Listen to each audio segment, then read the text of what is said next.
anybody could be good when everything is going well. What are you worth when the pothole comes, or when the detour comes? Or the trick really is to replicate it month after month after month. If somebody's financing now more than ever, like the communication with the agent and the lender has to be top notch. If you're not learning from everybody, there's a problem. You want to be the best at your craft. You need to have the systems in place, and you have to have an understanding of how it all works.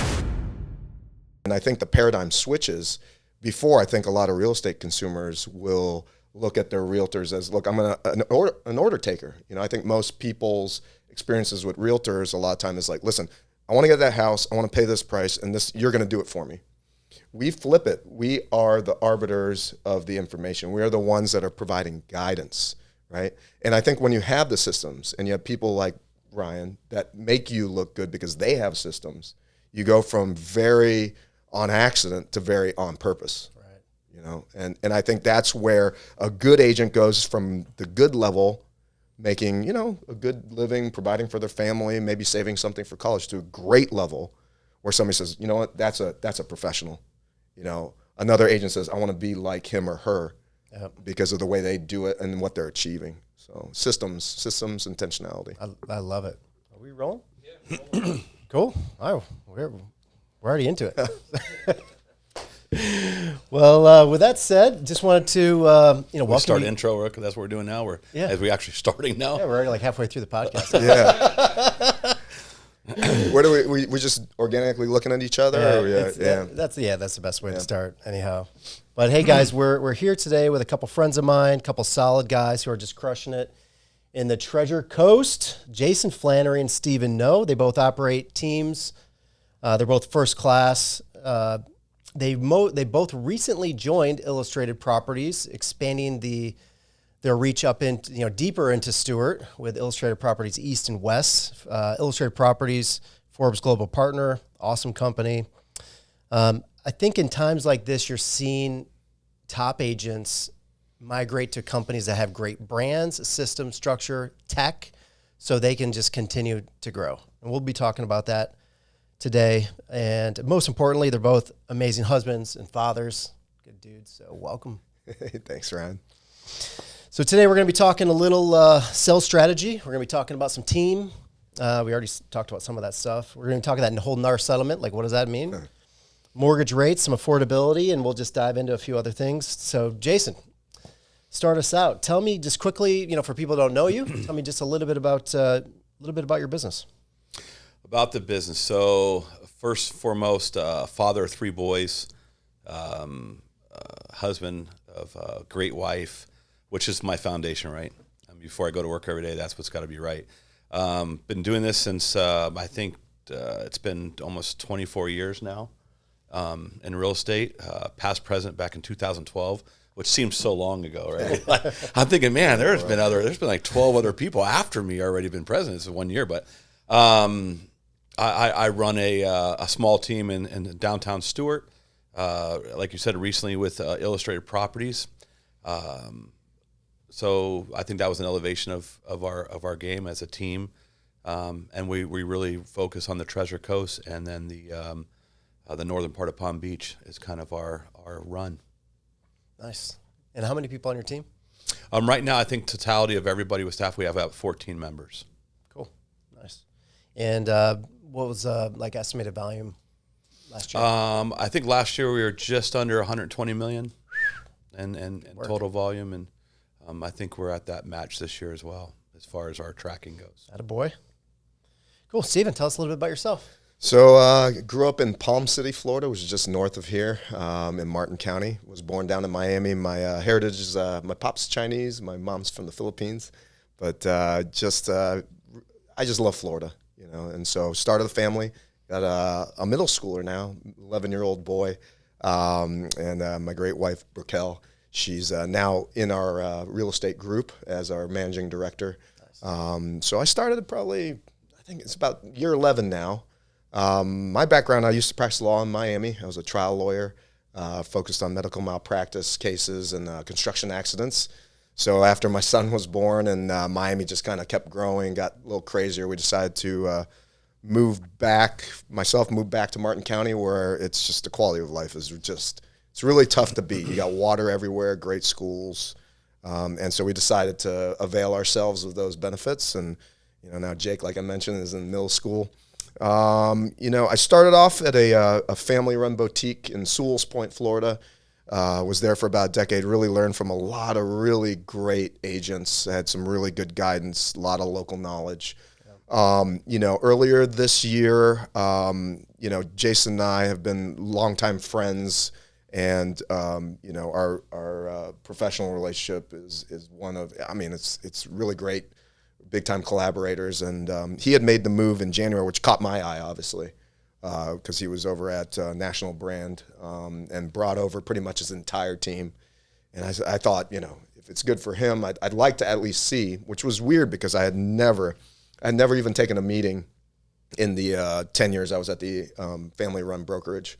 And I sat down with the president of Illustrated, and I think very quickly realized it aligned with everything that I was hoping to do for my next chapter in the business. So moved over to Illustrated in, I want to say late April, then had the good fortune to grow a team. A lot of agents, producing agents from the previous brokerage had decided to explore opportunities with me. We started the Ngo Group. And now we're 9 people strong. Nice. And looking to finish out the year in a fun and productive way. What took me 5 years took him like 5 months. It's pretty amazing, isn't it, when you have that likability of Steve Ngo? Everybody just wants to come and join you. It's been pretty amazing since to sit across the street and watch this happen. I'm like, oh my God. Yeah, it was kind of a funny thing because when I met with Daniel Dennis at Illustrated, we had a nice lunch, and he said, "Hey, look, I think we share a lot of things in common. We're gonna make you an offer to explore working together," and the idea of a group wasn't even on the radar at the time. And I said, maybe down the road we can talk about, I can have a team of 1 or 2 other people. And he said, yeah, let's go with, let's get you over. I said, yeah, you're right. You don't build a church for Easter, right? And then within, I think 48 hours when a little bit slipped out and people started getting wind that I might make a change, they all kind of came, and I was kind of a very flattering. It's almost like when you're single and you're on Tinder for the first time, right? And you're like, oh my gosh, I got match and the match and the match, and I don't even know which way to swipe. Is that left or right? I don't know. I'm not sure. Yeah. I know I was getting calls for you, like, hey, Steve Ngo's number. I'm like, hey, I'm still here. Pick me. So that wasn't, it was the old guy. And here comes Steve. So I mean, it almost was like. You remember those like toys when we were kids growing up in the 80s and 90s? You'd add water and all of a sudden the thing grows. Mm-hmm. Yeah, and that was kind of my team. But I got to tell you, it's been very rewarding. I've relied on Jason a lot to help navigate some of the pros and cons because I am new at this, running a team. So let's talk about this because I love this concept of collaboration over competition. Because being in sales, you always look at the other agent or the other loan officer as a competitor. And what I think is really cool about you guys is that you guys run completely separate. I mean, you have your own teams, your own offices, everything, but you collaborate. You don't act as competitors. So tell me a little bit more about that. Well, it's interesting because before this was even the move to Illustrated was a thought. Jason and I and another top producer in Martin County, Shannon Anderson, we would have regular quarterly or aspirationally quarterly lunches. And we started that a couple years before COVID. So we've been doing this for about 7 years now. And we would sit down and have a real casual lunch and just, toss things at each other. Like, hey, have you encountered this? And I can't believe this is happening. And what would you do in this situation? And it wasn't that we couldn't go to people in our own brokerages to talk about this. It was just, we learned very quickly that mindset wise, being young, dads of young kids and trying to take our business from, respectable to really, really, really great, what's that path look like? I mean, like Jason said, we're very different guys. We have different approaches to how we do our deals. But when we sat at those lunches, I think we quickly realized I relied on him and Shannon to exchange, just have an open, I think kids are saying like a safe space. Yeah. Right, to throw these things out there and see what they thought about it. And quite often, I mean, you'd realize, boy, there's another way of doing this, and maybe I should try it on, you know. And so after years of doing this, I think it became obvious to us that, boy, we really like how the other guys think. Wouldn't it be great if we had an opportunity to at some point collaborate? And I think with my background coming from law, and I got to see it day in, day out at law firms, you know, you got this really great producing lawyers. Why would they come together? You know, why wouldn't they just keep everything for themselves, right? And I think, and so in law firms, the collaboration's the key. You can walk down the hall and say, hey, let me throw something by you, right? And I think that's something where if you don't collaborate, you're really just competing, right? And if you've got a great idea and it just rattles around in your head, who says it's great? Only you're saying it's great, right? So you need to get it out there like a laboratory. You're mixing chemicals, right? You're trying to get a chemical reaction, but you don't know really what's going to happen. You think you know what's going to happen, but until you take, you know, solution A and you put it with solution B, and then poof, right? I think that's where you really see that hypothesis is really confirmed with the conclusion. And man, that's why I like to collaborate. You know, I don't like it rattling around in my head. I got enough stuff thinking about rattling in my head, like what are the Dolphins going to do this year, you know? So, hey, Tua, bring back Chubby Tua, right? But I don't know. I mean, that's my take on collaboration. I think it's right there. I mean, I've been asked, you know, why are you so excited about Steve moving into the same parking lot? And I said, well, man, it's somebody that I've respected, that I've gained a lot of knowledge from. I mean, listen, there's 100 ways to catch something, right? We're just trying to figure out the best way. And I think we always talk about this business of a relationship business, and I know we'll probably get into that conversation a little bit, but it's just not the relationship you have with your client or your friend. It's a relationship you have with your peers and your competitors and other business people that are in your business that are conducting business. We're very lucky. I will say this. I mean, Steve's the current president of the board right now in Martin County, and we're very lucky to be in the area we are because of the strength and of the agents in our area. We work with a lot of really good agents. We really do. I mean, I'm not one to say like, hey, there's you get, you know, bad up here and there, but I say for the most part, you got a really good, strong group of realtors in Martin County. So for us to like work together and talk and collaborate, it's pretty amazing that these guys have been able to take the time, and I feed off that. I love it. You know, like he said, sometimes you look at what they're saying, like, man, I maybe I'll try that on. It's been like that for me the whole time. I mean, I've gained so much from these two guys that I'm collaborate with that it's changed my business. It really, if I tell you the last 7 years that we've been doing this, my business is elevated and we've changed business. I rely that's been a big part of it.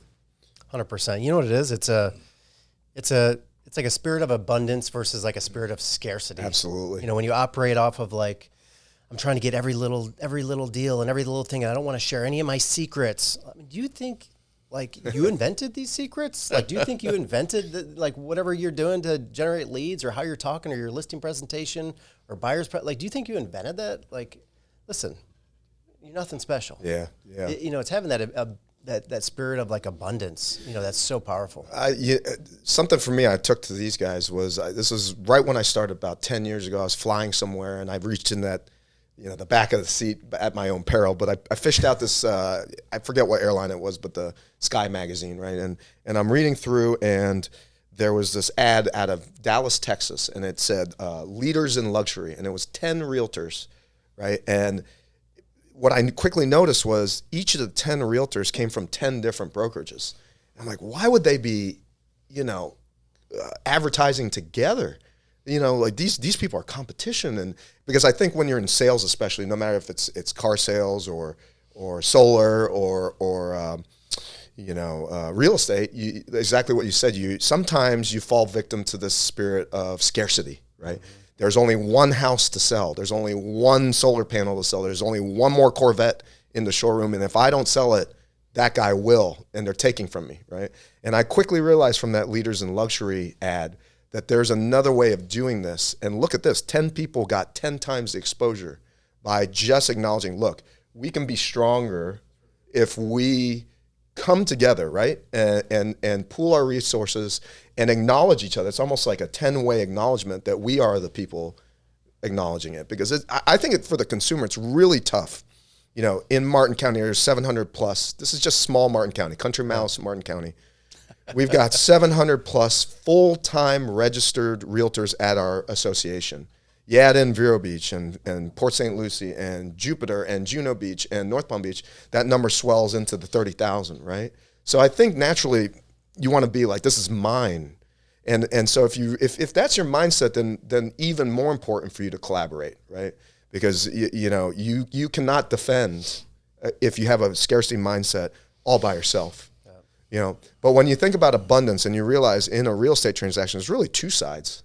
Right? There's the listing side, and then there's the full opportunity to bring that buyer, and collaboration really is the key, and acknowledging, so collaboration is, in my mind, is what's gonna put the food on your plate, and I think the spirit of abundance is what's gonna allow you to put your head on the pillow and go to sleep at night, because you're not worried about that Corvette when you walk in, and you got the up and that Corvette's off the floor. You're not worried about it because they make Corvettes new every day. Last I checked, driving a Honda. No, man. I mean, that thing's, We got the monster truck now. That thing is beautiful. Okay. So Jason, tell me a little bit about. I mean, one of the things that I really love about you and your style is that, and I work with a ton of agents, but your clients are like fiercely loyal. Fiercely loyal. I mean, we've been working with some of the same clients for like the last 6, 7, 8 years, like multiple properties, all their employees. So how do you create this loyalty with your clients? I've never seen anything like it. No, I appreciate that. So I hire this private investigator, right? And so I knew there was they dig really deep, and so it really I think this goes back to this building relationships first. I think it's really just getting to know your client, asking questions, being involved, really caring. I mean, there's a difference between, caring and caring with a K or caring with a C. I don't know how to say it, but I really do think there's a big difference of how you do things, your approach. I think that they know you're looking out for them. They know they can trust you. They know that they can depend on you. They know when you promise them something that you're going to come through with what you promise. And I think that if you continually do that and you're always, being that person, you're always in that role and you're making sure that, hey, if I tell somebody I'm going to do something, I'm going to follow through and do it. I mean, Steve made this great point, and it's just like I said, it's rattling my brain, whereas there's so many things we can't control, but we better make sure the things we can, we do them right. And I think, listen, you can make mistakes, right? We're not perfect. We're gonna make mistakes. We're gonna have some things that come off. But I think if you make mistakes and they know that it's not like you're trying to take advantage of a situation and you're doing things for their best interest, you're gonna have a very lucrative business. I mean, this is a completely relationship business, and I think having a repeat clientele is letting you know that you're doing the right thing. I think when you're always working new business and you're trying to figure out how to get different clients and more clients, that's one approach, and it's there, right? You have to continue to do that. But I think that water your own grass. Think about the clients you have, continually to be a part of their life, needed or not needed. So I love it. Now with social media, it's really fantastic because before it was a little bit difficult, but now, man, you're watching people grow, you're watching the families grow, you're experiencing that, so you're more involved there as well. So I think you're elevating that relationship from like a commodity. They can go get a realtor on anywhere, but you're elevating that out of the commodity level to that true relationship. And the other thing, I remember talking to this client, I forgot which one it was, but I remember them telling me, because I was edifying you, I was like, "Oh, Jason's an unbelievable negotiator." I was like, "Oh yeah." He goes, "My sister's a real estate agent." He goes, "But I wouldn't use anybody else but Jason." I'm like, not the best brother or sister, whatever it is. I'm with you. No, that's pretty nice. That talks to the relationship side, but also the negotiating side. So tell us a little bit about negotiating, the power of negotiating in your mind? I think it's just, by the way, you're one of the best negotiators I know. I appreciate that. I think that comes from knowing what you're doing, right? So educating ourselves, being involved, having a pulse. As Steve said earlier, we've talked about it, having a pulse on the market, knowing what's going on, reinvesting in yourself, understanding that. So it's hard to negotiate with something that you don't know anything about, right? So having that idea of knowing the product, knowing the people, knowing where they want to go. Negotiation has so many, it's not always just about price. So it's not like, hey, I found this house for $1.2 million and I want it for $700,000. I mean, we're good, but we're not that good. But this is about terms. This is about what fits people's lifestyle. This is, again, this is going back to relationship, listening, understanding your client's needs, understanding the other agent. So your relationship with that agent is very important when it comes to negotiating, right? So if you're the guy that just, didn't do so well with that agent, 2 months ago, this is going to be a tough one walking in the door. That's why you have a team. You send somebody else if that's the case. But, so it's fine tuning things. It's understanding the goals of everybody and trying to accomplish those goals within reason, right? Another thing that I noticed too is that, you have the confidence and you're willing to walk away from the deal because you don't need the commission. A lot of agents. I need the commission. I told you I had 3 boys, right?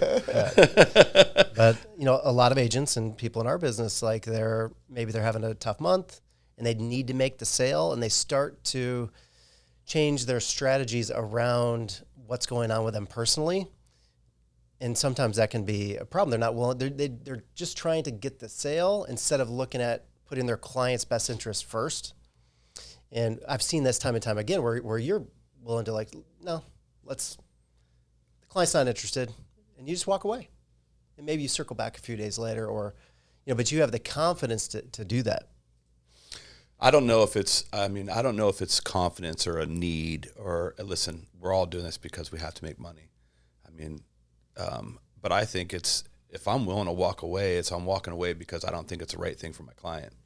If I'm willing to walk away, it's not me walking away, it's us walking away. It's that client, it's not the right spot. It's educating your client. That's what they're asking you to do. They're asking you to educate me. They're asking you to negotiate best for them. They're asking you to get terms and stuff done to what they need. So if you don't think you can accomplish that, I think it's not, we're not trying to stick a square in a circle here. Right. We're trying to make the right fit for our client, and we have to be the one that helps them. We're the map for them. Now, if we're just willing to, take a compromise what they're wanting, compromise what they want, then that's a problem. And that's what we're not willing to do. I think they give us, I think you agree, Steve, that they give you this here, this is what I want. Let's get them to where they want to go. And why settle? Yeah, I think he just mentioned one of the words you just used is a map, right? And going back to that, negotiation, I think a good negotiation is a well-planned journey. If I want to get to Charleston, I don't just start driving, right? I'll end up in the ocean. You need to have turning points, and you need to know distances. You need to know the vehicle you're going to use to get there. And, again, falling back on my background, when I practiced law, I had a couple hundred mediations. And when you get in those mediations, you have what your client is willing to pay or not pay to settle that lawsuit. And it's your job as the attorney to predict the turns that the negotiation is going to make. So I think a good realtor or a good agent is going to already understand this is the destination. What are the turns I'm going to make for my customer and my client to get them there, right? If you set out on a negotiation without a set of directions, you're going to run into something, right? Or worse yet, your customer is going to reach from the back seat and grab the wheel and start turning it, right? And you're going to go off course, and you're never going to make your destination. So whenever we have on my team newer agents, I urge them to write out a prediction of how each turn of the negotiations go. The seller is asking this: what's your initial offer? What do you anticipate that's going to trigger in the seller? Right. And when they say that, given the likelihood of it, what are you going to come back with? And where are you getting to, right? If you're like, I don't know, let's see where it takes us. You're never going to hit it. So I think with negotiation, you got to come up with a destination. You got to know what vehicle you're moving in, and you got to know the turn directions. So, you know, and Jason's right. I mean, the ability to walk away from a deal is acknowledging as a realtor that you cannot want that deal more than your customer or client does. Right. And that includes having personal financial situations or wanting to be number one in production or whatever your motivator is. That's scary stuff. You know, yeah. If you put your own motivations in front of your customer, that's when it can really turn bad for you a couple years down the road. When the economy shifts and changes. Guess who they blame? You know, if they lost equity, right? It's going to be you. If you didn't put their interests first, that you're going to be the number one public enemy, right? I think taking this drive, you're going to have some detours. Sure, man. There's going to be a pothole here and there. But so that's where you're going to find, okay, everything's going to be great when everything runs smooth. Anybody could be good when everything is going well. But what are you worth when the pothole comes, when the detour comes, or when things happen? Now you're going to find out who's skilled, who's not skilled. That's where the rubber meets the road, right? If we're on that cruise, we're going to find out who has things in place, who's ready for this, and that's where you really need the help. That's what a lot of people think. Well, I know my sister Susan's a realtor, and I'm going to use her. Well, man, that pothole just puts you off track, or that detour just puts you in a whole different direction.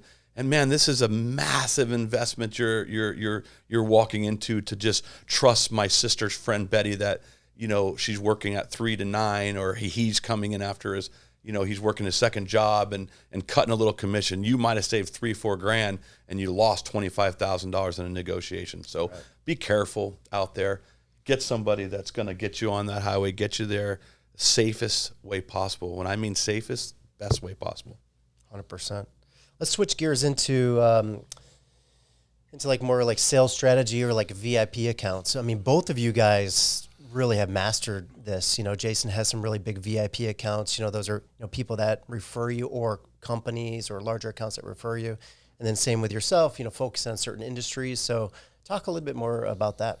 Yeah, for myself, one of the biggest accelerators in my business was early on in my career, I forged a relationship with the local hospital system. And for the last 10 years, for the most part, every physician that comes to Martin County joining the hospital system takes a ride with me to see the area. And so I call it the locals tour. And when these doctors call, I said, now look, I am a realtor, but we're not going to go look at houses. We're not going to be talking about me trying to sell you a home. I'm going to, as a local, tell you what your life might look like when you're not on call, okay? And you're with your kids. And I'm going to be able to hook you up if your son plays lacrosse and your daughter does gymnastics. We're going to introduce you to the coaches so if you like fishing, we'll tell you which captain's the best. If your wife is into yoga, what kind of yoga? Is it hot yoga? Is it actually Pilates? So we end up being the local homegrown experts, and that's what I offered on these tours. And we were finding with the hospital system that if they took the tour with me, there was like about a 95% chance they were going to sign the offer, and that talent was going to come to the hospital system. So, for especially the first 5 years of my existence as a realtor, I would say 70% of my business was dealing with physicians. The funny thing about physicians, and I can say this because my dad is one, my brother's one, my grandfather's one. I've worked for them. My mom's a bunch of smart people in this family. Yeah. So they work on different hours, right? Like they work 7A to 7P and then beyond that. And that's when you have to start practicing, boundary setting and letting them know I'm available to you. But like Jason said, he's got 3 sons. It might take a little longer on the weekends because I'm probably doing something important with my son, right?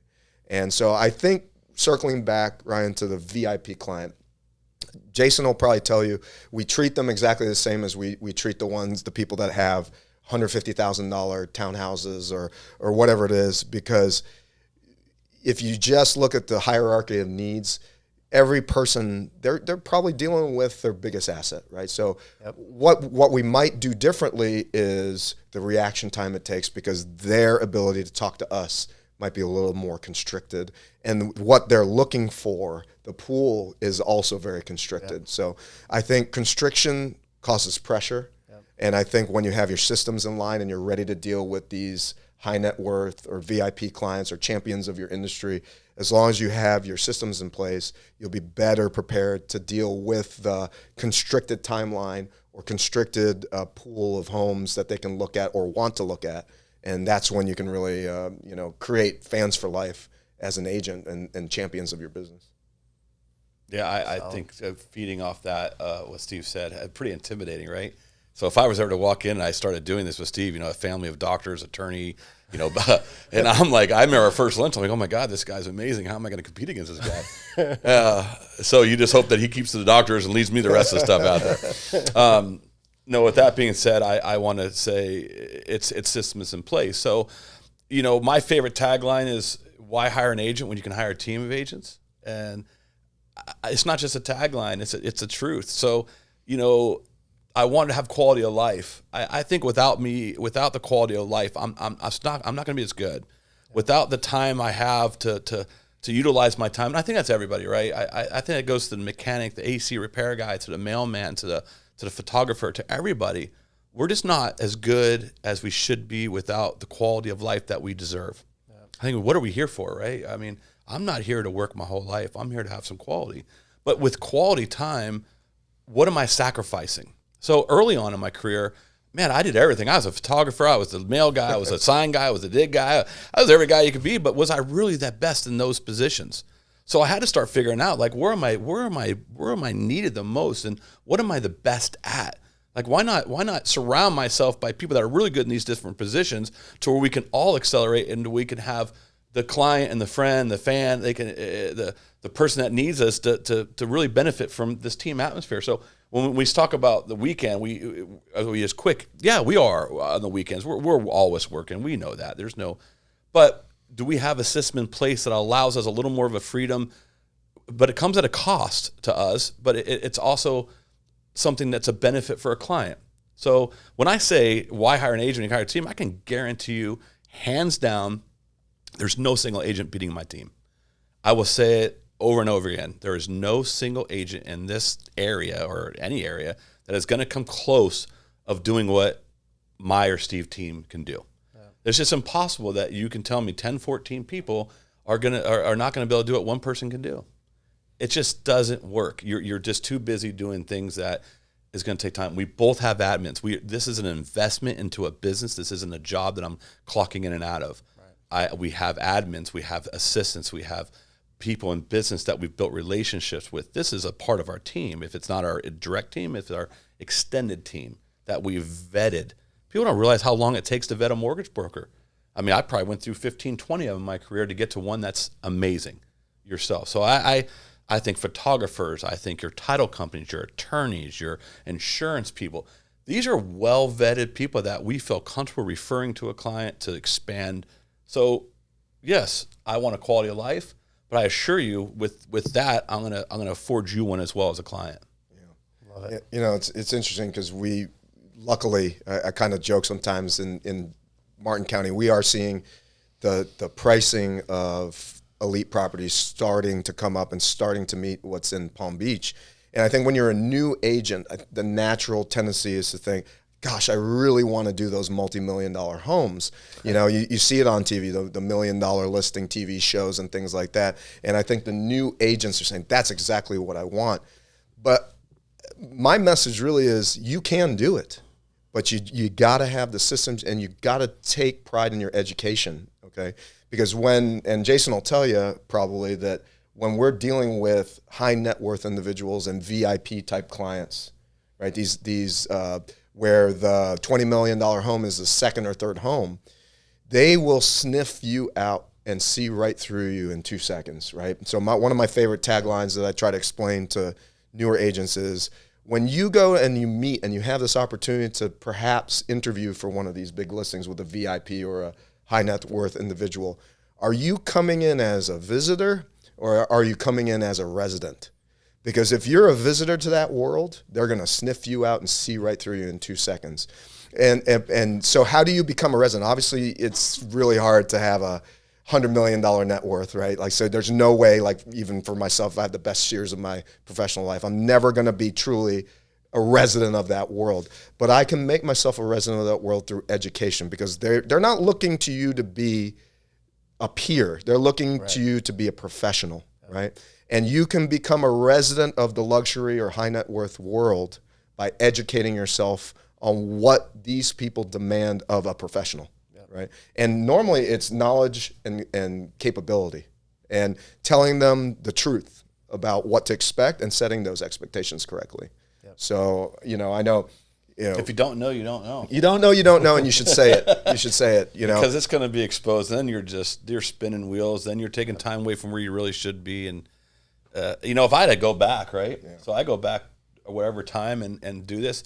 Man, teams weren't a thing back when I started. There was really no such thing as a team. To have that now, to have the exposure. I say it like, I had a gentleman come on my team, and he came from insurance.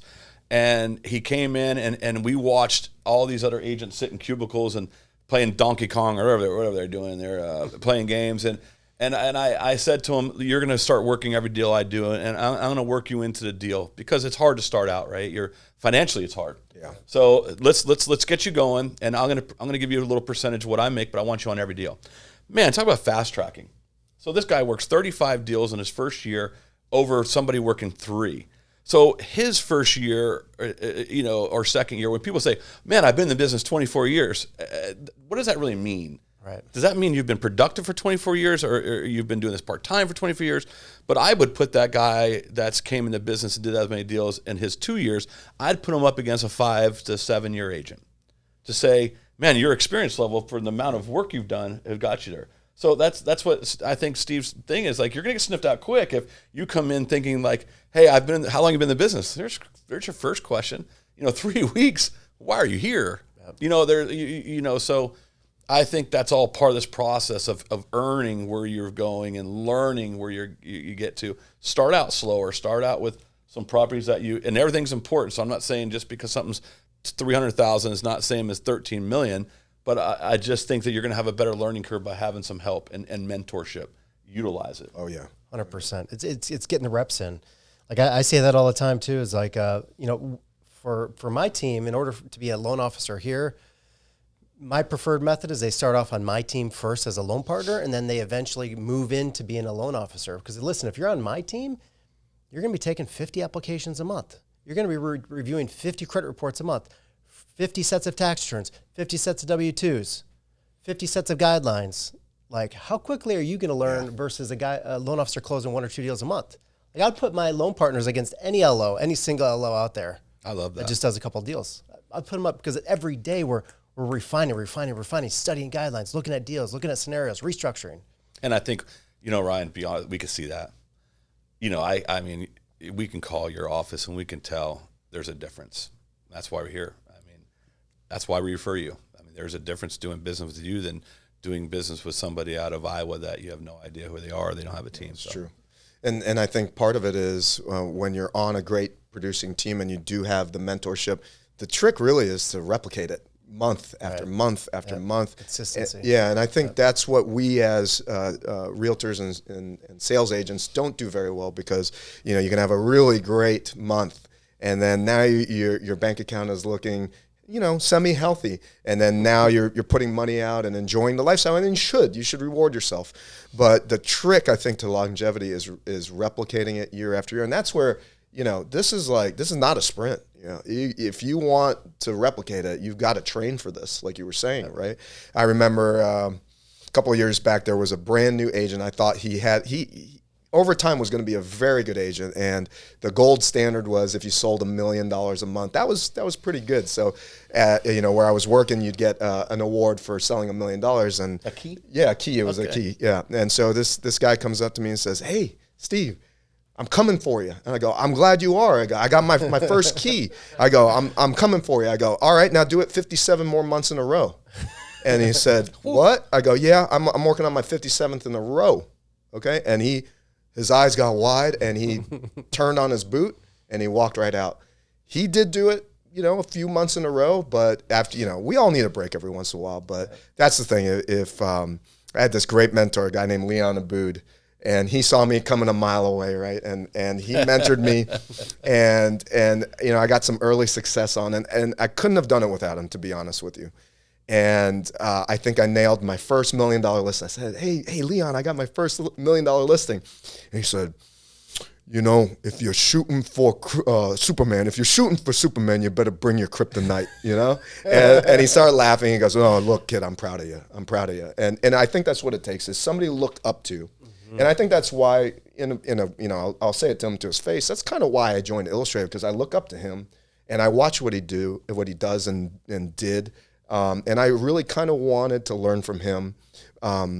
Because I think, obviously all the best athletes have coaches, and, he's not my coach, he's my teammate, but I can look up to him and say, he's done it for much longer than I have, and he's done it for much longer than I have, better than I have. So is he willing to share some ideas, and can I give him something back for him to think on, and so far so good. It's been, I gotta be honest, it's been very, very rejuvenating for me in year number 11 to be able to pull in. I see his car, and there's something rattling around in my head. I said, hey, Jay, what do you think of this? And we sit down, and we, it's like poison. You can't keep poison in your head. You got to get it out. And he lets me get it out. So. Well, you like that, right? So I love it. I mean, he says this, but I go back and forth. I say we run our business different in how we do things, but it's nice to see both these sides and for him to share and be willing to share. I think this is something we all should be doing. When I was president in 2012, my, what we built it on was bridging the gap, right? So that's what the whole thing was. And I remember I took it to a different level. I ended up getting installed underneath a bridge. So everybody's like, that's a little different, but I get the point. But it was the same as what we're saying. It was bringing an agent with a plethora of experience to an agent that maybe didn't have a lot of experience but had something to give, right? So you have an agent that has all this knowledge and everything, and then you have this agent that maybe like is great. Like these agents coming in now are they're amazing in tech. I mean, I've never seen so many TikToks with agents in my life where I'm like, man, does that really work? And I see the videos every second. I'm like, man, if I love the videos, but I'm like, I got a lot of stuff to do. I can imagine on the videos, but having that agent that it was great video or great technology, then having this agent that has all this experience, man, putting that together is explosive, right? It's amazing. I have these two younger guys on my team that I'm impressed by them every day, by a bunch of guys on the team. Everybody inspires you. Yep. But just to watch people grow and to watch what they bring, if you're not learning from everybody, there's a problem. I mean, listen, I've been doing this a long time, but I'm constantly I sit at this table with our team and the purpose of the team, and I hear somebody say something like, man, that's a trigger. That's amazing. Let's put that into the system. That's a really good idea. But if you're just, my way, highway kind of guy, then it's not really the team's not the structure for you. Yeah. And that's why I think where we really built this are building something I think really special. Let's come back in a couple of years and look at this and say, where are you guys going? I think we have some really special things coming soon. And that's just from I think if we name this meeting today, it's about collaboration. So I think that's really important. Let's switch gears and talk about kind of recent news and some things that are changing around. Something going on? There's something in the industry a little bit. We had this whole NAR settlement that goes into effect, tomorrow? Today? Yeah, Saturday the 17th. So it goes into effect. I've been getting calls from agents that are worried. They're not saying it, but you're feeling it. Like you're really feeling a little bit of worry, especially agents, and this is just my little world that I have, especially agents that maybe don't get as many warm leads or have stronger relationships, that maybe get more colder leads, which could be like online or other sort of lead generation. But they are worried about, so let's just break it down for the layperson, for maybe a buyer that's maybe looking to buy sometime this year. What does the new world look like from a buyer working with a buyer's real estate agent? One of you guys want to kind of just fill This me is in? all Steve right here. These start getting President of the lawsuits in association. NAR and the president of the Yeah. current association. Yeah. I mean, talk about a year taking on this thing, but this is more his firing line. So obviously, the what we're referring to is the NAR settlement, and I think up until this point, it was a really scary thing for a lot of people. And the one analogy that comes to mind is that, like, if you are walking kind of in the woods at night, right, and there's a light shining behind you, and something in front of you is casting this huge shadow, right? It's going to look really scary. But the closer you get to the light, you realize, wait a minute, the object that it's casting the shadow really isn't that big, right? And it's something that I could probably tell. It's probably a chipmunk or a squirrel, right? But when it's so far away, right, it's casting this huge shadow. So I think that's what happened with this NAR settlement. And as we got closer and closer to the object of what was casting the shadow, it really, we've got some guidance now as to what to expect. So to answer your question, if I'm a buyer in this real estate market, what the settlement did was shift the responsibility for paying the buyer's agent to you, the buyer, okay? So what's gonna happen is, before you can look at a home with a realtor, the realtor's gonna ask you to sign what's called a buyer brokerage agreement, which is gonna clearly delineate what the compensation, the commission is going to be that the buyer is going to have to pay the buyer's broker, okay? Like it was before, the commission is always negotiable, okay? So we're not really here to talk about the number and whatnot, because the number on the commission was always negotiable. Yeah. What the settlement did was to shift the responsibility of paying the buyer's agent strictly to the buyer. If you remember, the way it worked before the settlement was, the listing agent would come in, they would negotiate with the seller essentially a lump commission number, which would be ostensibly split with the buyer's agent, and the buyer would never really have to involve themselves in the negotiation of the commission. So now, after Saturday, August the 17th, the buyer's going to have to sign a buyer brokerage agreement and agree to pay the buyer broker. Now, here's the good news for buyers. In 99 out of 100 situations, nothing has changed. The sellers on their side of the transaction are more likely than not, going to still be offering a concession in a certain number that's going to compensate the buyer for having to pay the buyer agent. And I know that's a lot of moving parts, but let me say it again. In 99 out of 100 times, in my estimation, you are still going to see sellers offering a concession to the buyer to compensate the use of their agent. Yeah. So, and that'll be memorialized in documents. So we might have one or two more pieces of paper, but that's basically what's going on. Can I expand on that just for one Absolutely. quick second on why, a little bit more why? Another part of this is that you can offer compensation on the MLS, which before we saw the compensation on MLS, we knew it was there. Right. But so traditionally over all these times, that commission is built in the sale, right? So if you're going back and you're looking at appraisals, or you're going back and looking on historically what's on the market, trust me, if the sellers think this is an easy thing for them, but you know what, I'm just going to not pay a buyer, still maintain that level of market value, and only pay my agent, I think you're going to be mistaken. Yep. So what's going to happen is something's got to give, right? So that market value was generated from a commission base of whatever percent that you negotiate with your agent, but it was built into that sales value. So if you're going to remove part of that cost, is your market value still the same? So you have to understand that part as a person. So do you want to give it up on the front, or do you want to give it up on the back? That's the question agents should be asking. Again, this is about being educated, about spending the time. A major move in your business just happened. Yeah. Do you know about it? He just explained it pretty well. And we're talking about going into it in a couple of days. I guarantee you there's going to be companies that don't know what they're doing in a month. And listen, there's money to be made in real estate, but I guarantee for these companies, the margin's not what people think they are. So you're going to see companies go out of business because they're not educated. Companies go out of business because they're not training correctly. Companies go out of business because they don't have the tools for their agents. And agents taking a beating because their companies are not preparing them to conduct business in the way they should conduct business. Another reason why we're where we're at, because we believe that our company has exceeded those expectations. and educating us, giving us tools and giving us the proper education to go out there and maintain our business without us losing any steam.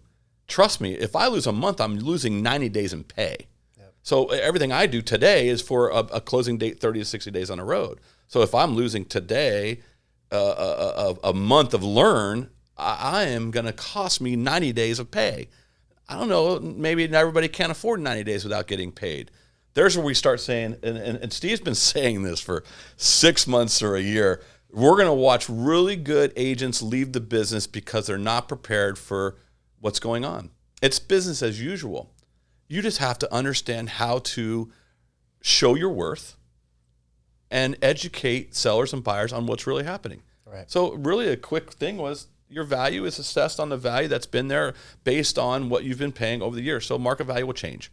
If market value change, a seller, it's like anything. If you go sell a car, if you take your car to a consignment place to sell your car, who's paying to sell it? It's the person selling the car. We always know when you're selling something, there's a cost of selling it. And buyers are trying to attract buyers. If you look back to like a D.R. Horton, a Lennar, another couple large builders out there, right now, they're not pulling back on commissions. They're increasing commissions. Right. So there's not somebody in their legal department or marketing be like, you know what? Well, I think we can skim out on commission and we can sit on inventory a little longer. No, they're saying, let's move inventory. Let's get to the goal. Let's offer out a bonus and 5% now. So I really think it comes down to education, commitment, educating your seller, building that relationship again, and building to know what you're doing. Yeah. And believe me, I'm very happy with our company and what they've done to prepare us moving forward. Kudos to the Pappases and to our Daniel. President Daniel and for them to have us prepared. I'm very thankful on where I'm at coming into this step. 100%. You know, like the challenge, I think, for colleagues, realtors, that most of their businesses derive from the buyer. I think the fear is that they're going to get cut out of the deal because there is a vehicle for sellers to not offer the concession for commission, right? And so those buyers, as Jason said, what I've been saying is there are agents in the market that are going to leave the market that really should not leave the market.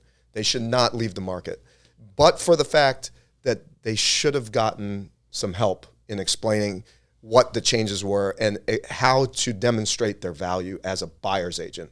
Because what's going to happen is, and here comes that fear again, the big shadow. A buyer's going to say, well, I could probably get it cheaper from the seller if I just cut out the buyer side. And what Jason had articulated is that, look, the money's still coming from the seller. It's still coming from the deal. If they don't want to pay out X percent, and let's say they have $1 million house, the deal is still going to, there's still going to be X percent out there. And it's just a question of who's paying. Is it the buyer paying the X percent or is it the seller paying the X percent, right? And so buyer's agents, effective buyer's agents, are going to be able to say, look, we may find a listing that it's perfect for you, and I'm going to agree with you, and I'm going to tell you it's perfect for you, and I'm going to find out that the seller's not offering me compensation. That's okay, because we have an agreement that you're going to pay for my compensation. But rest assured, if you're going to pay me, we're going to still try to get it from the seller. So there are vehicles, during the offer, you could write it into the offer. Yep. You can add an addendum to account for what would be market compensation for the buyer's agent. So there are really a lot of ways to compensate yourself or get compensation as a buyer's agent. It's just you have to educate yourself on how it all kind of works. So just pretend like I'm a buyer and I'm having this agreement signed. Yeah. So I love role play. So I got this agreement here, and cool. Looking forward to seeing these properties this weekend. So is this agreement just for this property, or is it for any properties you show me? So that agreement's going to be for any property we show you, and rest assured that if you're not happy with, once you find a house and you're not happy with the negotiations, you don't have to move forward, just like it was before. Like Steve said, this is not changing. This is the same. You don't have to buy anything if the terms don't match what you're looking for. And so it's our job to negotiate the deal for you to move forward. It was always there. Commission was always negotiable. It was always listen, I saw so many companies come in to help you sell, all these places come in. They offer, you know, you can sell your house with me for $395. Go search right now and find these companies where they're at. Go call them right now and find out what you're going to do. You're gonna get what you pay for. So this is just something new. What do we fear all the time? The unknown. We always fear something we don't know. So moving forward, you're just telling you that that's something that you're going to, as long as you're using me, this is the agreement that's in place. We're going to negotiate the best terms for you to be able to accept moving forward. So the only place I can see this becoming a sticking point is and actually before I get into that, you know, I really think now if somebody's financing, if they're going to finance the property, I think now more than ever, like the communication with the agent and the lender has to be top notch, because we got to roll through these scenarios together, and I got to communicate with you to say, listen, this is a first-time home buyer. Like, he doesn't. First off, we need seller concessions. Yes. Like, So do we now. He has a down payment, right? So in the event where the seller can't pay the commission, that's going to be a problem. We have to get it in the price. We got to get it in the price. So I have to clearly communicate that, or maybe it's like, hey, listen, this guy, he has a lot of assets. He'll be okay if this didn't work out. But I think on top of just the collaboration between us as lender and realtor is the advocacy. Because I think the lender is the buyer's agent biggest advocate. Yes. Yes. Because if the client's like, well, why don't I just go talk to the listing agent? Well, I've been on 1 million of those deals when I've told the client not to, and they did it, and it's a disaster every single time. You lose complete negotiating power. When the inspection comes back, who do you think's going to negotiate that? The agent that represents the seller? Yeah. Like, are you out of your mind? It's like, well, what are we doing here? It's like so important. But I think that the relationship with the lender is going to be very important to help sell the buyer's agent. I agree. There's never been a time where the relationship with a lender has been important. If you don't have a relationship with a lender and you're just using whoever you want, then it's a mistake. The lender is a huge part of this process. No lender, no deal, right? I mean, let's make it simple for people to understand that, you know, do I want to go grab, like, you know, you want me to go grab the line cook at Wendy's to come and do your inspection for you? I mean, let's get real of who we're hiring and what we're doing. So I just think it's hiring the right people. Sometimes it's okay if you go to a listing agent and they do the deal. They're a transaction broker. They're supposed to be able to run both sides and look out for the best of both worlds. And that's nothing wrong with that. I'm not ever going to say that you shouldn't do that. If that's your deal, continue doing what you do. Just understand the process of what we're going through now with the changes and make sure that you're okay with them. If somebody goes and they're paying cash, it's the easiest one because they can absorb, but you have to be able to explain to them, even if they look at a price and somebody's not offering a commission, shouldn't you get that negotiated down for you since it's not being paid? Right. So have the right negotiator in place. Have somebody with a proven track record. Switching gears a little bit on this, like, what do you think, is there going to be any advantages for the listing agents or the sellers under this new rule? I think that the answer depends, like what you define as an advantage. Whenever you have change, there's always somebody looking to get around the change, right? So if we're looking at advantage as are there going to be agents looking to profit and actually get paid more than they in their own careers got paid historically before? Yes, you're going to find those practitioners that are going to find the ways to do it. Is that necessarily wrong? No, because commissions have always been negotiable, right? But as far as, I think it's an advantage in many ways because it clearly delineates who is responsible for what, right? On the list side, most of my business is on the list side. I like knowing that this is exactly what I'm going to pay or get paid, and what the seller is going to pay them. That's totally fine, you know. I like the transparency. I like the fact that it's in writing for both parties.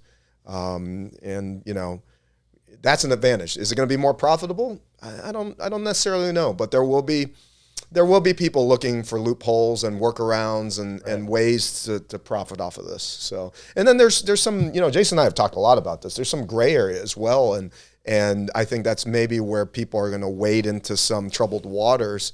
The trend of what we term as like misweighted cooperation.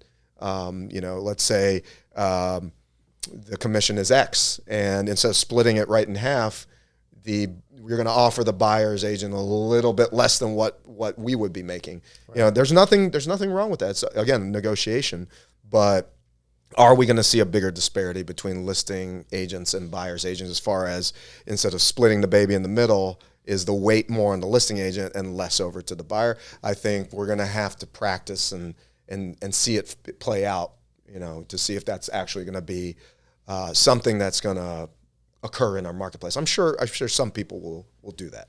Do you think for the buyer's agents there's going to be an advantage? Because now, like as a buyer's agent, if I have 10 buyer brokerage agreements signed with clients, they're now loyal to me. Or are they loyal, or are they handcuffed? Well, yeah. Which one is it? Yeah, and I think the answer is yes. There will be an advantage for buyers agents because it's going to force buyers agents to articulate their value proposition better, right? Yeah. If your original question, I think, was really excellent. Is like, does this apply to just this house, or does it apply to all the houses? Because it's not so much what you were asking; it's why you're asking it. As a buyer, as Jason said, you don't want to be handcuffed. You don't want to be trapped. And I think the idea of handcuffed or trapped only occurs when the buyer agent is not able to articulate their value to the, like when he works with a buyer, or our team works with a buyer, very rarely do we get people pushing back and say, hey, I don't know, I don't really want to have to only work with you. Right. It's a two-way street. Loyalty is a two-way street, right? And I think as a buyer agent, I've got to be able to say, this is what I bring to the table, and this is why you'll happily sign this, because we are going to show you why we're valuable to you. Okay. The other good thing is, and people have to remember, these agreements, they can be modified, they can be changed, they can be flexible, right? You cancel. Can you have more than one agreement signed with more than one agent? You certainly can, but where the trouble occurs is that when they start overlapping, right? And that's where you, as a buyer's agent, have to be very vigilant. You have to ask the right questions. Hey, Ryan, I think we're a great fit. I'd like to show you these 3 houses over at Avenir. It's a new, community out here, west of North Lake here. Let me ask you something. Have you signed anything with another buyer agent in the last, any time? If you have, can you just let me know, because I want to be able to show you freely and clearly that, and if you like working with me, because I certainly like working with you, like I want to make sure that you're not on the hook for 2 commissions, right? So it's these type of conversations we're gonna. But why would he do that? Because it's the care of who you're working with. That's right. Because he could just put them on the hook for 2 commissions right off the bat, but instead he's taking the time to ask the person a question to make sure that person on the hook to maybe put his gain in jeopardy.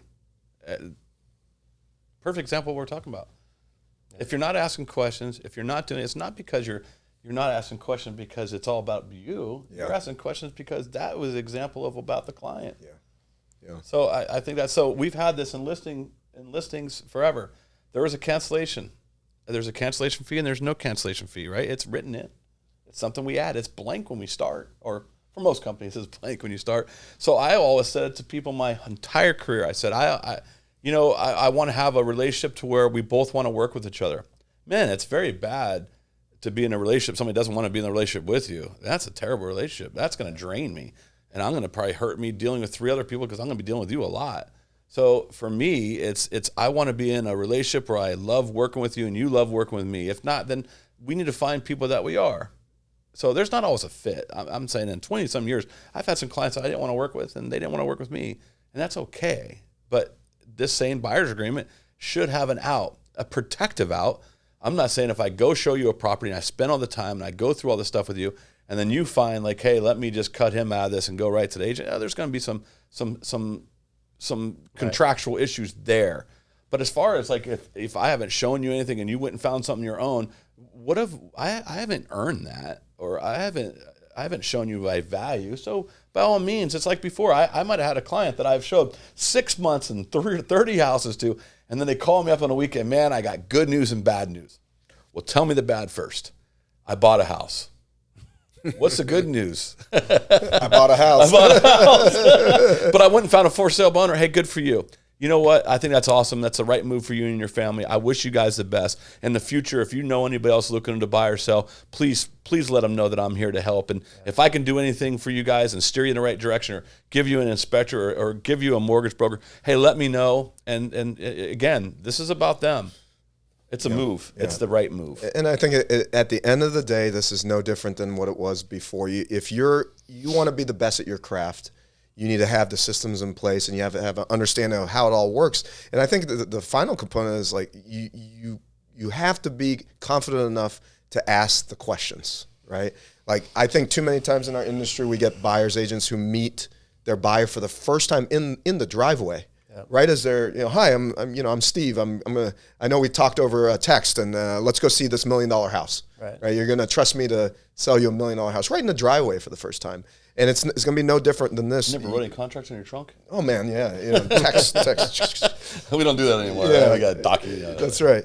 But I think we're gonna see some issues arise where buyers agents don't ask the question, are you working with somebody else? Because they're scared. They're scared too. They don't want to offend. They don't want to lose the business. But we've got to do it. We've got to be better.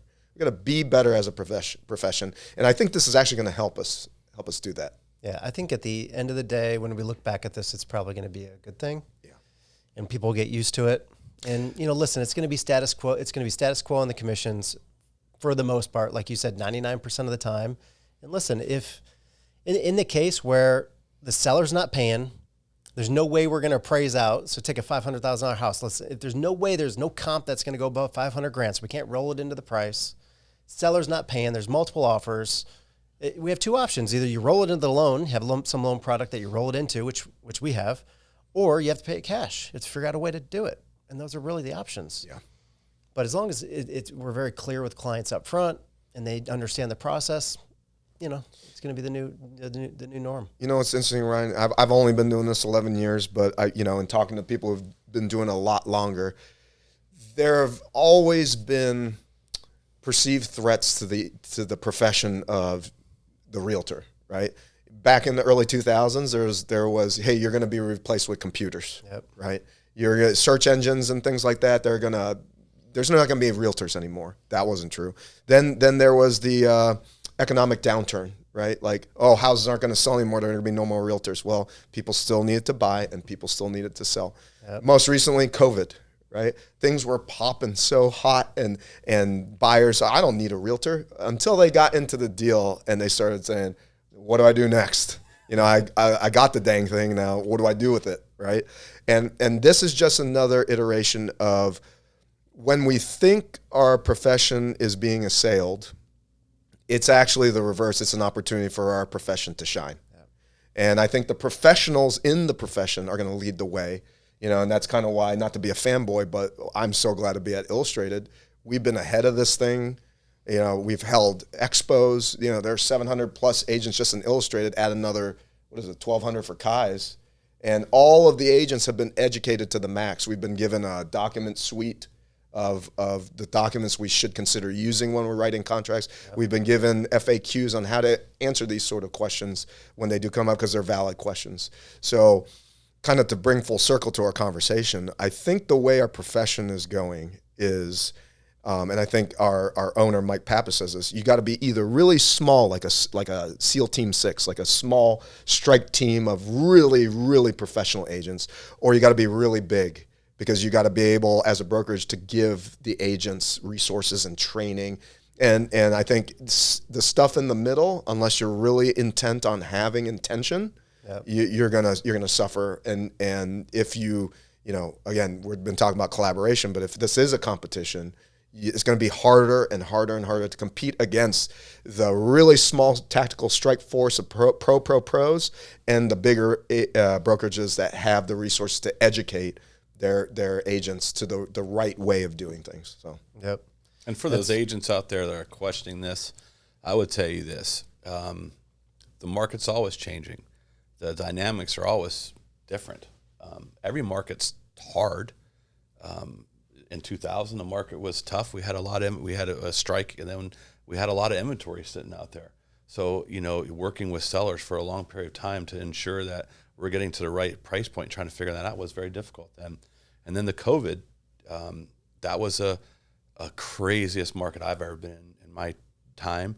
But that was a really hard market where, you have a buyer and you pull up, and if it's an FHA buyer and it's looking for like $10,000 and you pull up and you see 30 cars ahead of you and you're thinking, do I go in here? I mean, what's the point of this? So I think just embrace this, learn, talk to other people, reach out to other agents and ask them, hey, how are you dealing with this? Or reach out to people and ask them, do you have any ideas? I had this problem. How can I fix this? So, be open.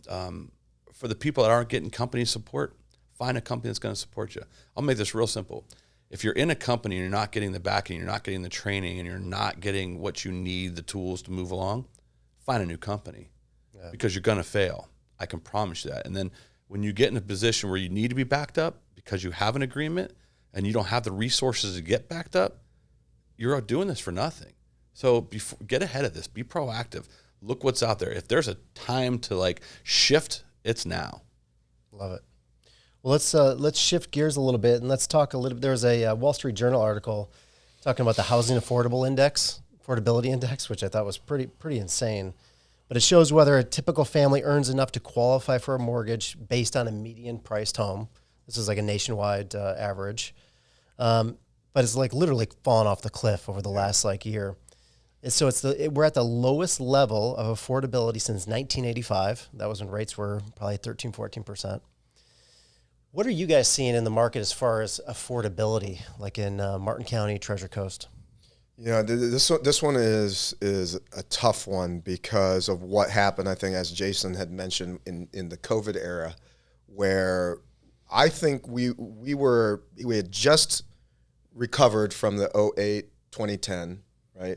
And we were back to this very solid and modest growth of 4 to say 8%, depending on where you were. And then all of a sudden COVID came and slammo. We were climbing like an airplane on takeoff, 30% increases, 35% increases, But I think time is going to be the cure to this, because if you take the context in instead of the last 10 or 15 years, you look at the last 40 years, you'll still be able to draw a straight line through where it was in the Reagan era to where we're at now, and that's on the order, at least in Martin County, Treasure Coast, 4 to 8%. Affordability is a tough one because of demand, right?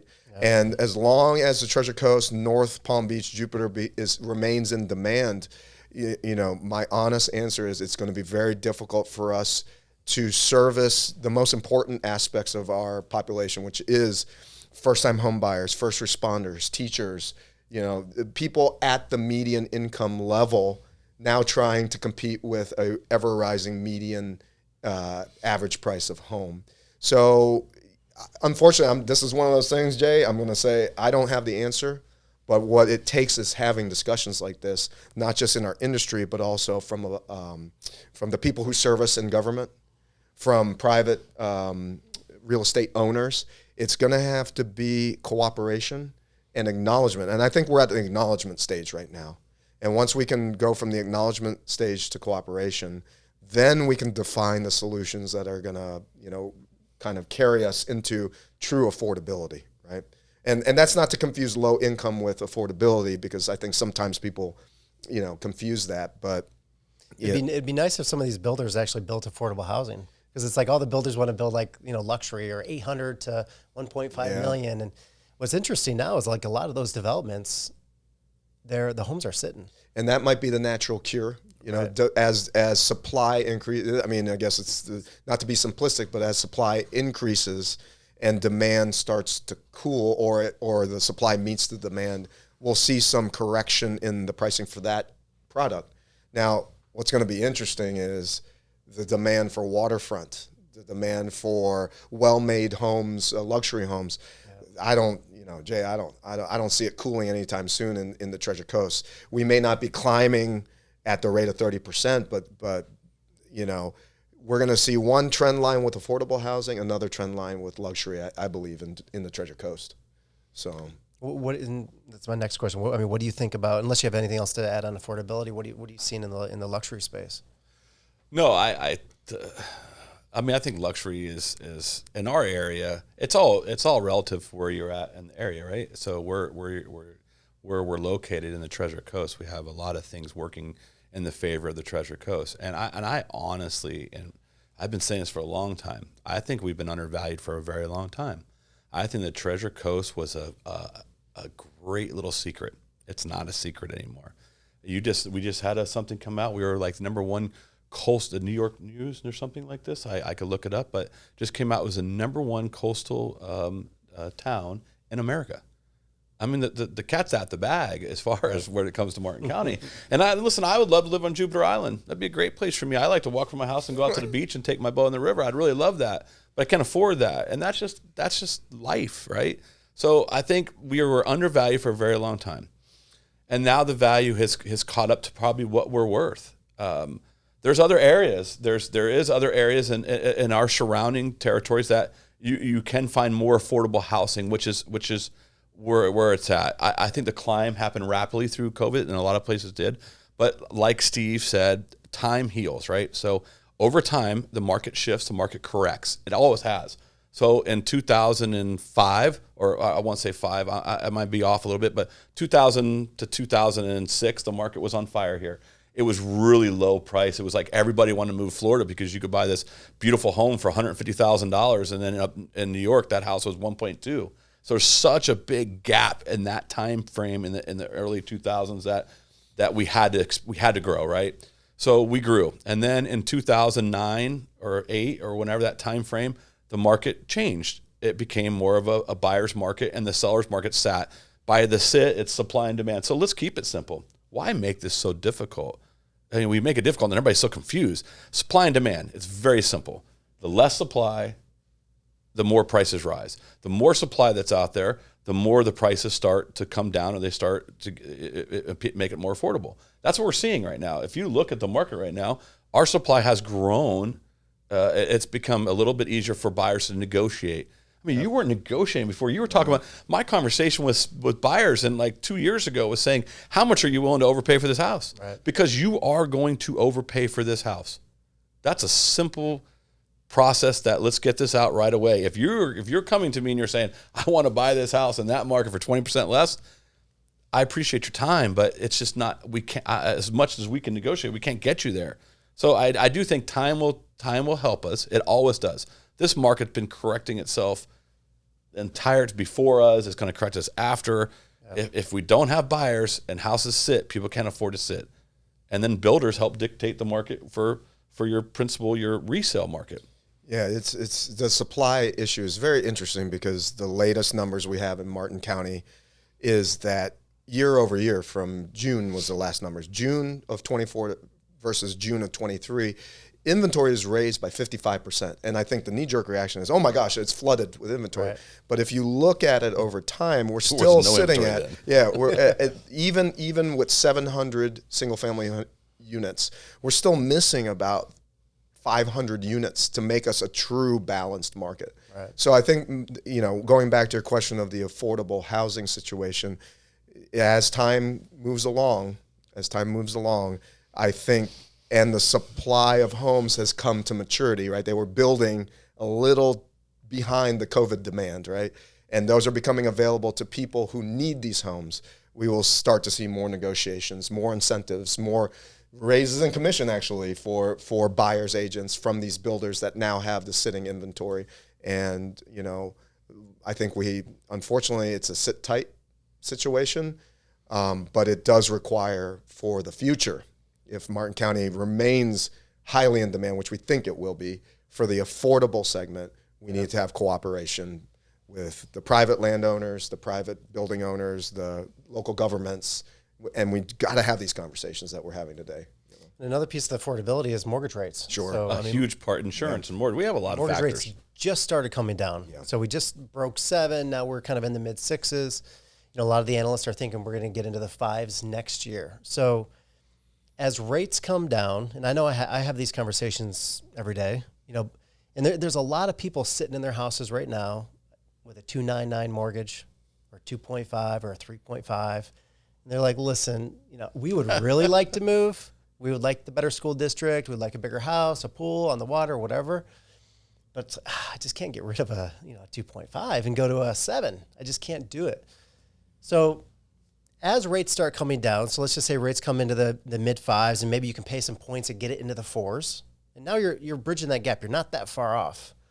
Do you think that's going to spur a lot more activity? I do. I think any helps help, right? So I think anybody that we get these things down. I look back at the COVID time and I'm thinking, okay, we flood this economy with money with these PPP loans. We flood the economy with money. We bring the rates down to the lowest in history, and we open up this spending spree with these houses. I mean, thank you to the government for this cost, and then wonder why there's inflation and we need to put the cost. It's just this crazy thought process that was going to go well, and we're all sitting there thinking, "Oh my goodness, this is fantastic, it's going to last forever." Yeah.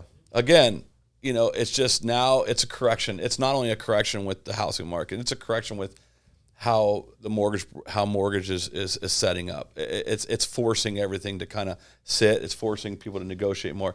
It's a good thing. Yeah. This is not a bad thing. And so looking at this for agents that have been, how long was the COVID run for? Would you say 4 or 5 years? Yeah. So anybody got their license from 18 to now? Retrain.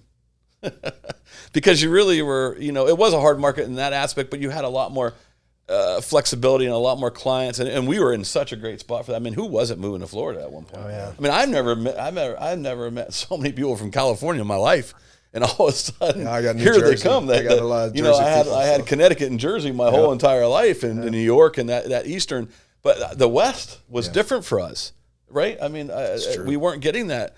That was an Arizona move or a different move, or Scottsdale, but that wasn't here. And we just flooded our area with this, and now it's interesting. I think 2024. We're sitting in August, right? So what is that? Third quarter right now. I think 2024 has been a kinked garden hose, and we've just taken the flow and we've kinked it, and at some point the kink is going to release. And I think the people leading the way are going to be those people who are sitting on the 2.99s, the 3.25s, and they're sitting there, and their 3 kids are in their smaller living room, and now those 3 kids 4 years ago that were in middle school and now driving or in high school, and they've realized, oh my gosh, we need a bigger space to really enjoy our lives. And I think those are the people who are going to start to unkink the hose. And if rates come down, and inventory is starting to, the opportunities to buy things are going up, it's going to start flowing again, and I think the one thing we haven't touched with the big long poker is the national election, which I'm going to keep poking it from afar.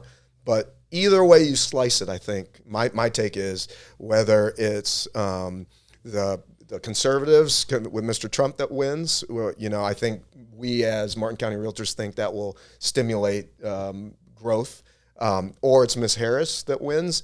Boy, isn't Florida going to look really attractive if that happens to a certain amount of people, conservatives especially. So I think the hose is going to get unkinked here come November. And if you are just waiting for that hose to unkink, well, guess how many people are going to be drinking from the garden hose like we did in the 80s, right? This is where so many conversations change and they differ, right? So And I think it all has effects on our market. But so I think about the home buyer that bought the $600,000 house at 1.9 or 2.9% can afford the $600,000 house, and they may have paid 15% more than they should have, right? So now we're coming back with that house on the market that's probably over cost of 10%, say. So you're $70,000, $80,000 more than you should be. You're sitting on a 2.9% rate. To me, to me that spells foreclosure. It doesn't spell movement unless you put so much equity into it, which I wasn't seeing as much of then. It was either cash or it was small amounts of it was a small amount of money down with a large principal balance. So I think in my personal opinion, I think things are going to get a little tougher before they're going to get better. I don't think we've seen back in the day we saw this huge short sale market where I didn't even know what a short sale was. So I was thinking, oh my goodness, what are we getting ourselves into? And that happened. The banks, forgave loans. I do think that there is that out there. I do think that there is a a lot of people that are having regrets about what they bought during the COVID time. I think they rushed to buy. They felt like they had to buy. The rates were low. They overspent what they should have. They maybe weren't in the right direction. They weren't getting the right negotiations or whatever the case may be. But I do think there is that part of this that we got to be a little bit more careful of. I'm seeing it. I'm seeing a house that I list that I'm listing for, they bought it for 2.2 or listing for 2.7 just to get them out of the property and get some costs down and have some room for negotiation where their house is probably only worth 1.9. So there's that factor that is a little bit of how is this going to go, and I don't know what election's going to fix that. I don't think either party can fix that with what I've seen so far. Well, Harris I just lost clients from both sides. Well, Harris just came out with some news saying she wants to give $25,000 for some home buyers to buy their first house. So. Yeah, I'm going to stay far away from the political poke, but I'll tell you this: anytime you involve government, we involve mess. It's just let the professionals do what they're supposed to do. Exactly. I'm with you 100% there. I don't care what side it is. That sounds like the opening hit. No, that's right? not. Yeah. Keep government out of my business. So the last thing I wanted to touch on, and then we'll go ahead and get wrapped up, is one of my favorite quotes is by Tim Glover, who is like Michael Jordan's coach and Kobe Bryant's coach. He says, if you think about the costs, if you think the cost of winning is high, just wait until you get the bill of regret. I just love that quote. And I think we can relate it two different ways. One is being a businessman, as a man, you're for your family, your business, all that. And the other one is buying versus renting. And, I look at this a lot of times, and I always think about this because I just think about my own personal real estate. I was telling you about another real estate deal that I did not do earlier. And it's like, I have a bill of regret. Because it's like, wow, I really missed out of backing out of that deal. But I look at the deals that I did do, like the very first house that I bought, for $135,000, it went up in value. I was able to take $50,000 out on a HELOC and start a mortgage company. I wouldn't be here today if I didn't do that. Or the house that I live in now, it was a foreclosure. It was a dump. I'm like, I couldn't afford it, but I bought it. I mean, it's tripled in value. So I think about that when we're talking to like people, if they want to just continue to rent versus buy. And so I always like to explain, like, not every circumstance you should buy. That's for sure. Whether it's a personal circumstance, whether you're in a market like we were a couple years ago where everything's getting bid up. But what are your thoughts about that quote when it comes to like renting versus buying? So with the relocation duties I have with the hospital system, this is a question we get. That's like the first thing they ask when they pop into my car is, Should I buy? Should I rent? And I said, look, let me tell you my story, okay? So I lived in Miami. I grew up in Palm City in Martin County. And when I decided to move home back from Miami to Palm City, I actually rented for a year, because I didn't know where life was taking me. I didn't know where my social life was going to be established. And that was my hometown. So as far as liking the place, I knew I was going to like it. It was just, I had so many uncertainties in my life. You're working on your family. So I think if you have a utility in getting your life, you have a lot of questions about the trajectory of your life, then renting has some utility, right? And when I do that for, I'd say probably 50-50 of my doctor clients will rent first. Yeah. But when I do put them in a rental, we always negotiate a set amount so they can break that lease, because I can almost guarantee you dollars to donuts within 2 months, 3 months of them moving to this area, they said, man, Steve, I think that we want to buy something now. Yeah. I said, good news, we wrote in the we call it liquidated damages. You just pay up 2 months of rent and pow, you're out of the lease. So it's almost like, look, you'll never be able to, it's almost like you could tell somebody something's hot, right? Don't touch that, that's hot, like a kid, right? But some people really need to touch it before they realize for themselves that it's hot. And I don't think there's anything wrong with that. That's how you get life experience, right? But I think it's crucial with the rentals, as long as you're doing it for utility of life, like answering some of your life's questions, build in, the confidence that you can move on quicker than the year. Because a year is a long dang time. for in a real estate cycle. And if you decide to rent, I would make sure that your realtor or yourself build in some sort of out clause. Great strategy. I love that. That's why you hire a professional right there. That's great strategy. Who's doing that? Nobody. That's why you hire a Steve Ngo. For rentals. If you want to buy, anybody's looking for a rental, put Steven's information. This comes down to who's negotiating for you, who's thinking ahead like that, who has already been through it to have that experience to know to do that. I listened to Steve on the way here tell a client he was doing a client that has used him and referred him, and it was an A client, and Steve built in something for his rental. It was the opposite side, so I thought it was great. He was renting a house, so he built in a small price. When everybody has a problem with something on my sink strip or this, that, well, up to this amount of money, you're responsible for that. So you're not going to be calling the seller every time the light bulb goes out, or how many times you come over on the drain on the AC, you just need to pump the drain or put something in. And so he took that off of his client and put that responsibility on the tenant because of the experience level he's had dealing with that in the past. That only comes with experience. That only comes with doing it before. That only comes with protecting your client. I mean, these are just, this is priceless stuff. It really is.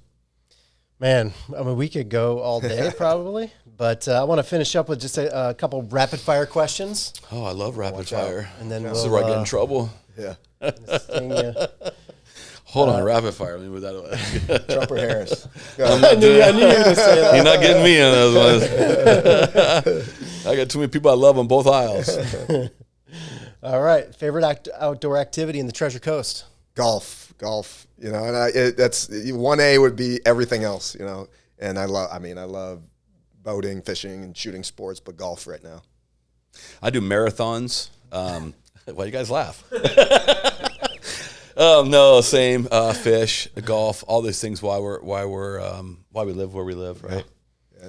Favorite restaurant in Stuart? Oh man, you're gonna get us in trouble here. Can we name a few? You can give two. Okay. All right, you go first. I'll give a different one. Oh wow. I like Chef's Table. There he goes. Yeah. I'm gonna go. Man, there's so many, right? I had this conversation the the other day when in Stuart's how great. long ago we've been here, and you know what I love about them, our area is they're like family owned, or there's not like nothing against like the Crabbers or Outback that I don't ever visit anymore, but there's so many that are great. Like I'm gonna go with throw out there. I'm gonna go with King Neptune of being one of my favorites. It's close to home, and they're small. They may sit 30 people in there. And it's that, sit down and shut up kind of place, eat and leave. It's not like it's good there. But I'll say we have so many downtown. I'm going to beat you out of it. But, we got the Gafford, we got Riverwalk, we got Kyle's places. And these are all owners that are amazing at what they do. Gafford guys, it's district, There's a handful of we really are, I think we've came a long way, and we're getting better. I mean, we got another one. We got Lenora's coming into Palm City now. Oh, really? Which is really good spot. Yeah. So really, we're man, that's a big thing. I talk about that. I'm a little bit of a foodie, so I talk about that all the time of how we're growing, not just in people, but we're growing in some fantastic opportunities in our area to want to hang out. Because before we would. Oh, we got to go to Jupiter. We got to go to. When I was a kid, it was God's waiting room. Come on, Yeah. You could cut that. Oh, this will be the mute session right now. B-roll. All right. Favorite business book or podcast? One I've listened to numerous times is by Chris Voss.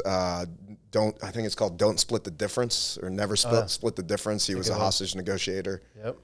In his line of business, you can't split the object of the negotiation. So I don't necessarily, put that into play in all my negotiations. I don't think that there's a either win or don't. But I think a lot of times especially if you're a nice guy or nice gal, you could get trucked.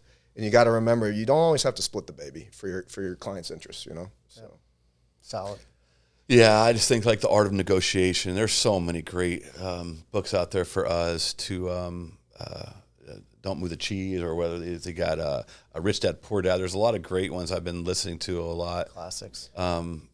There's really so many grabs.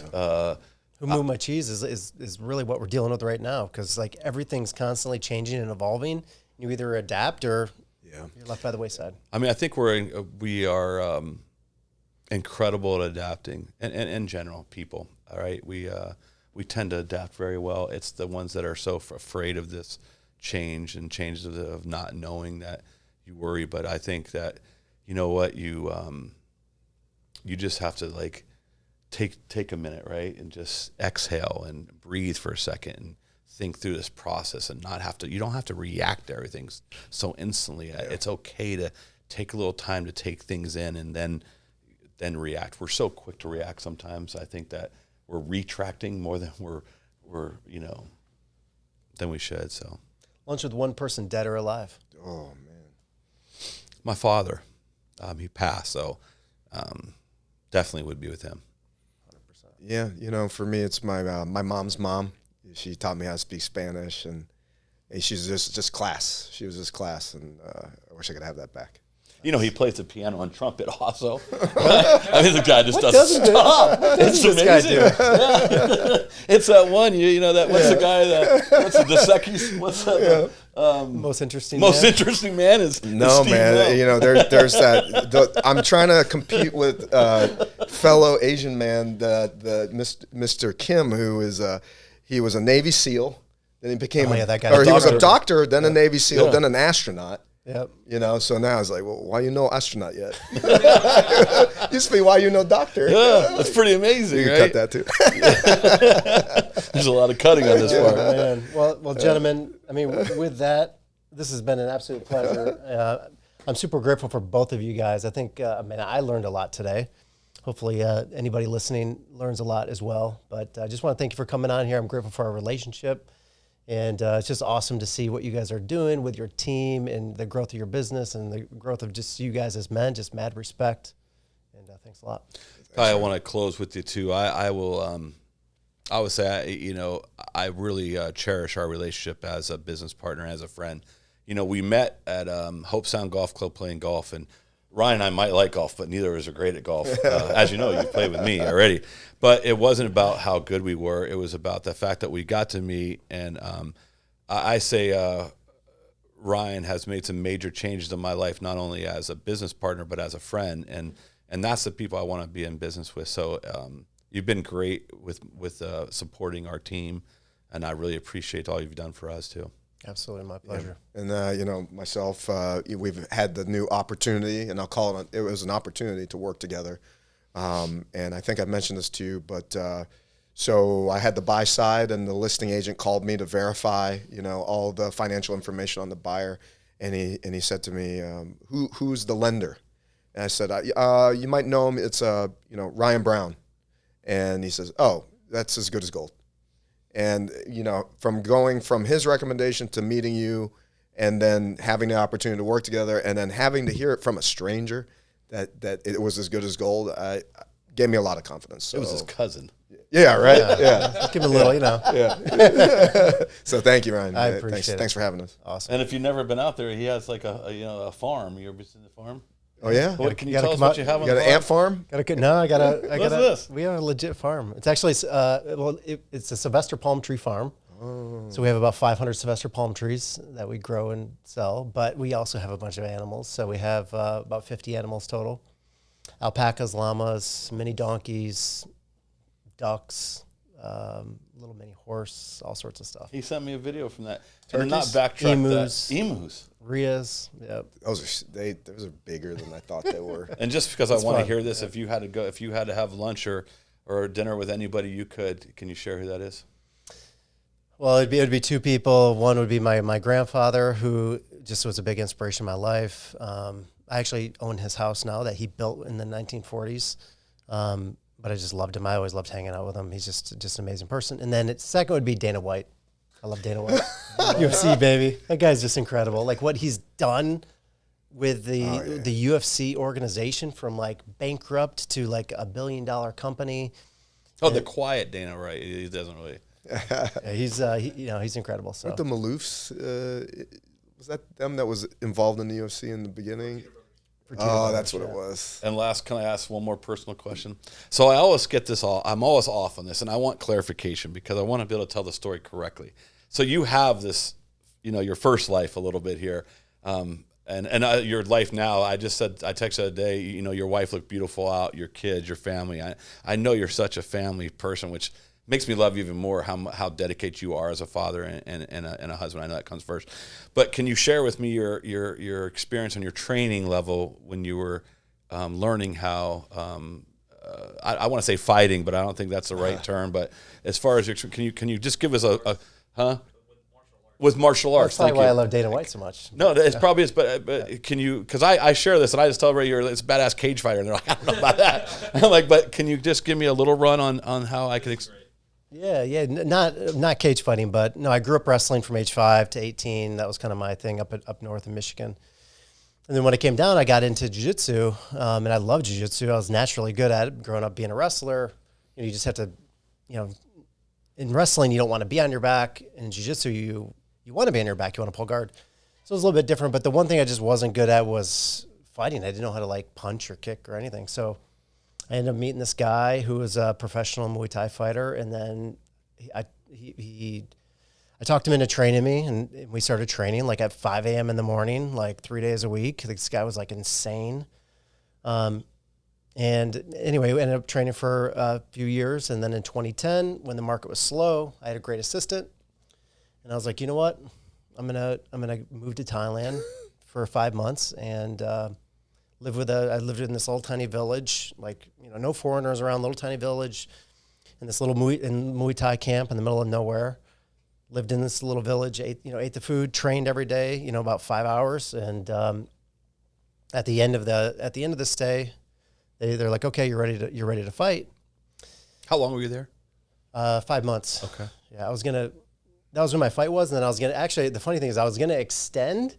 But that was the year they changed all the licensing for mortgage originators. You had to come back, everybody had to retest.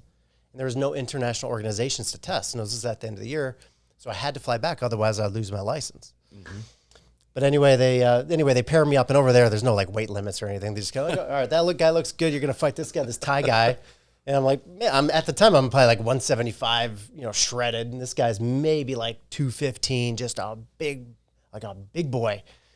So they promote the fight all over town, and the fight's going to be in one of the bigger cities, and so they put you on billboards and all this stuff, and I started noticing under my name was the Australian flag. I'm like, guys, I'm not from Australia, I'm American. I bleed red, white, and blue. This is no, we just do this for promotion because most of the foreigners here that come for vacation are all Australian. If they see the flag, they'll come. They want to watch the fight. It's hey, whatever. But it was the whole process of learning all their customs. These fights, this Muay Thai has been around for 10,000 years. And so the day of the fight, there's all these customs. You learn you have to do this dance and all this other stuff. And it's the only legalized form of gambling in the country. So you have all the people in there betting on you and stuff. So anyway, it was time to fight. I looked down at the gloves. I thought we were going to be fighting 8-ounce gloves, and they were 6-ounce. They're even smaller. I was like, this is going to be interesting. And then the crowd started chanting Aussie, Aussie, Aussie, Aussie. Who are they talking to? Oh my God, here we go. So, but it was great. It was unbelievable. I mean, first round, the guy Thai fighters, they kick. So they kick your arms to put blood into your arms, so your arms start dropping, and they'll knock you out. That's kind of their thing. So second round, knowing he was just a big kicker, I stepped in and hit a combo and knocked him out with a hook. My man. And man, he fell to the ground. That felt so good. The best feeling, the best rush. And that was my, 10 seconds of success. Awesome. That is awesome. That was pretty much it. Yeah. Out of my fighting career, but it was a great experience to really intertwine with a culture like that. I went back the next year, but I broke both sets of my ribs, so I couldn't fight that year. And then that was it. I grew up after that. And do you do anything else now? No, I train Muay Thai at Florida Kickboxing Academy right down the road. There's a lot of good, really Asa Tempao and some other good fighters out of there. And I actually do loans for fighters in the UFC. So Renato Moicano's one of my clients. He actually fights in Paris in a few weeks, headlining the fight. Yeah. and a few other guys down at American Top Team. So I love working with fighters because I know the amount of work that it takes them to get to, like, especially the UFC guys. It's not like you have to be a master just in like Muay Thai. You got to be wrestler, jiu-jitsu, then you're training, then you got to cut your 20 or 30 pounds to make weight. And then they probably really appreciate the you media. because you do know all this stuff. So you're like right there with them as far as that goes. And for me, like working with these guys, I'm helping them, like, buy real estate, invest the money. You know how they make their money you too, could be, right? Yeah. Like you make a bunch and then you don't make. Right. You could be hurt. Maybe you're not making for 2 years. So it's like being smart, having a huge amount of reserves, investing in real estate, not having high balances, like just really taking it lean and preparing for the future and not, doing stupid stuff. Yeah. That's a great story, right? So you see the guy come in the suit and the tie and you're thinking, not a big deal. Then he can wipe out a whole entire block. That's right. You're like, wow, that's interesting. So I always joke. Steven, let's turn it down a little bit. Natsukao. I always joke around with my guys in the office when they start messing with them. I say, Kevin wants to body slam you later, and he also, I'm ready for it. I love it. And Kevin's like, I didn't say that. Big Kev, come on, baby, let's I'm go. good at getting knocked out. That's good. That's about it. It's just win, right? But that's a really interesting story, and I think that listen, I look back at that. I know we're done with this, and we're going to go to lunch, but I think that's part of your like discipline and part of like where you come from, and how why you're the way you're at. And listen, your demeanor is so good. I mean, I've had these conversations with you before. I know you want to reach across the phone and be like, I'm going to kill this guy right now, and you've handled me so well. And I think that's why we have such a great relationship, because of how you like understand people. Like I think when everybody says like, you don't really know somebody until you walk in their shoes for a little while. And I really think that that's like a really good quality of yours, that I think that you really do take the time to walk in somebody else's shoes. Yeah. And that's evident in how we do business. And it makes me, honestly, Ryan, it makes me want to do business more with you because of who you are as a person, not just because you crush the industry, but you're a guy that if I don't do a deal with you and I try to slide somebody a little something to help me out, I'm like, feel guilty about it. I'm like, man, this should have went to my guy. Not that it happens a lot. He'll come off and you gave 6 deals. And I'm thinking, I got a desk between me. Like, okay. But thank you. Absolutely. Thank you. Cool. Brother. Cool. Appreciate Now I have a little more, scared. You're more scared. No. Yeah. Well, if I didn't know what kind of person would, thank God he loves God. He's That's right. Yeah. All right, gentlemen. Appreciate you. Bye.